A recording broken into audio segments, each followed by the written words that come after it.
Hello అండి, welcome to creative Ashu ma'am. ఈరోజు అయితే నేను కాకరకాయ పులుసు చేయబోతున్నానండి. చాలా ఎమ్మి ఎమ్మి టేస్టీగా ఉండే కాకరకాయ పులుసు అండి.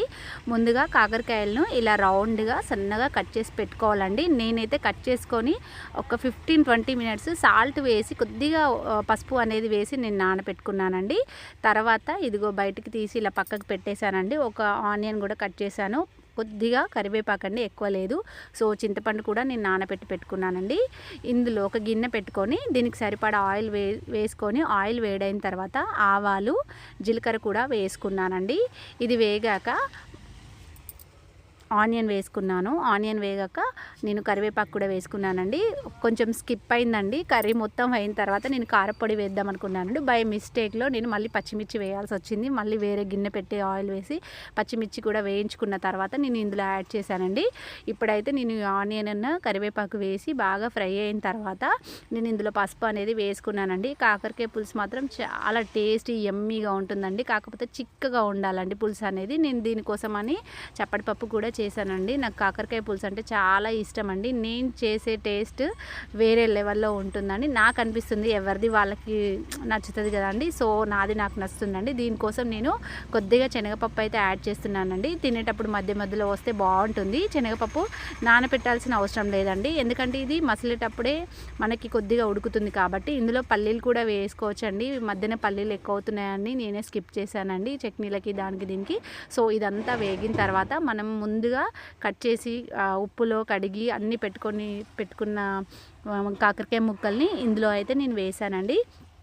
ఇది ముందుగా బాయిల్ చేయాల్సిన అవసరం లేదు. చాలామంది కాకరకాయలని ముందుగా నీళ్ళల్లో ఉడకబెట్టి పెడతారండి. ఉడకపెడితే ఆ వాటర్ని వేస్ట్ అవుతాయి కదండి, అందుకోసమని నేను ఉడకపెట్టలేదండి. ఇందులో ఆయిల్లోనే ఒక 30-40% మంచిగా ఇలా మంచిగా ఉడికే వరకు ఉంచుకోవాలండి. ఎందుకంటే చేదు అనేది పోతుందండి ఆయిల్లో ఫ్రై చేస్తే. సో ఎక్కువ కూడా ఆయిల్ అవసరం లేదండి, నార్మల్గా వేస్తే సరిపోతుంది. ఇదిగో శనగపప్పు చూపిస్తున్నాను కదండి, టేస్ట్ బాగుంటుందండి మధ్య మధ్యలో పులుసులో తినేటప్పుడు. నాకైతే చాలా ఇష్టం అండి. మీ ఇష్టం, నచ్చితే వేసుకోవచ్చు, లేదంటే పల్లీలు వేసుకోకుండా ఇలా శనగపప్పు కూడా వేసుకోకుండా మామూలుగా చేస్తే సరిపోతుందండి. ఇది ఉడికే వరకు టైం పడుతుంది కదా. సో నేనైతే మూత పెట్టానండి. అంతలోపు నేను చింతపండు అయితే నానబెట్టి పెట్టుకున్నాను కదా అండి, దాన్ని తీసి ఒక గిన్నెలో అయితే వేసుకోవడానికి నేను చూస్తున్నానండి. సో కాకరకాయ పులుసు ఒట్టి తింటే బాగోదు కాబట్టి నేను దీనికోసం చప్పటి పప్పులాగా పప్పు అయితే ఉడకబెట్టి పెట్టానండి. ఇదిగో చింతపండు కూడా నేను రసం తీసి పక్కకు పెట్టాను. ఇదిగో పచ్చిమిర్చి చెప్పాను కదా ముందుగా, పచ్చిమిర్చి వేరే గిన్నెలో ఆయిల్ వేసి ఫ్రై చేసి ఇందులో యాడ్ చేసుకున్నానండి. నేను కారపొడి వేయొద్దు అంటే మిరపకాయలు ఎక్కువ ఉన్నాయి కదా, కారం కూడా వేసుకోవచ్చు, బాగుంటుంది. ఈ మనం ముందుగా తీసి పెట్టుకున్న చింతపండు రసం అనేది ఇందులో వేసుకోవాలండి. ఇది మరిగే వరకు ఉంచుకోవాలండి. చూడండి ఇలా ఉంటుందండి. నేను కొద్దిగానే చేస్తున్నాను కాబట్టి, మా ఇంట్లో 4 మెంబర్సే ఉంటారండి. కొద్దిగా చేస్తున్నాను కాబట్టి కొద్దిగా రసం అయితే వేసానండి. చూడండి బాగుంటుంది. ఇప్పుడు దీనికి సరిపడా సాల్ట్ కూడా మనం వేసుకోవాలండి. సాల్ట్ ఇప్పుడే చూసుకోవాలండి, దీనికి ఎక్కువ సాల్ట్ వేసుకోకుండా ఉంటేనే బాగుంటుందండి. సో ఇదండి, నేను ముందు మామూలుగా ఒక పిక్ అయితే తీసుకున్నానండి, బాగా కనిపించింది కలర్ఫుల్గా అని. సో ఇదండి, చింతకాయ రసం తీసిన తర్వాత ఇలా ఉంటుందండి. ఇప్పుడు మనం దీనికి సరిపడా సాల్ట్ అనేది వేసుకోవాలండి. చూడండి, ఇది మసలడానికి టైం పడుతుంది, వక్క కూడా ఉడకాలి కాబట్టి టేస్ట్ బాగుంటుంది మసలే కొద్దీ. ఒకవేళ చింతపండు రసం ఎక్కువైనా ఇలా వాటర్గా ఉన్నా కూడా నేను ఒక చిట్కా చెప్తానండి, మధ్యలో చూసేయండి. ఏంటి ఇది చిక్కపడడానికి నేను ఏం చేస్తానో చూడండి.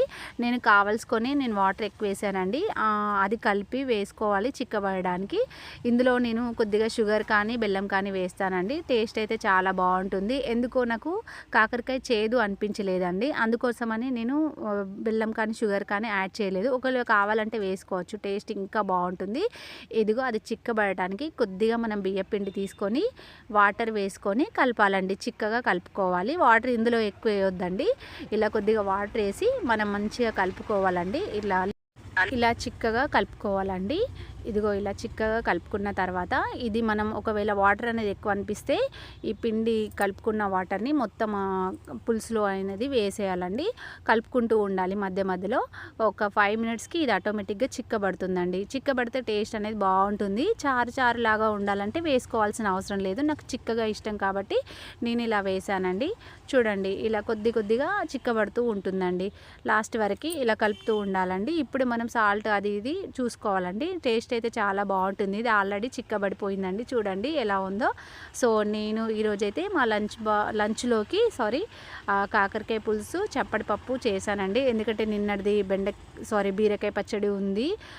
అందుకోసం అని మా బాబు కోసం కొద్దిగా కారపప్పు కూడా వేసి పక్కన పెట్టానండి. వాడికి ఇంతసేపు నా వీడియో చూసినందుకు మీ అందరికీ థ్యాంక్ యూ. నచ్చితే లైక్, షేర్, సబ్స్క్రైబ్.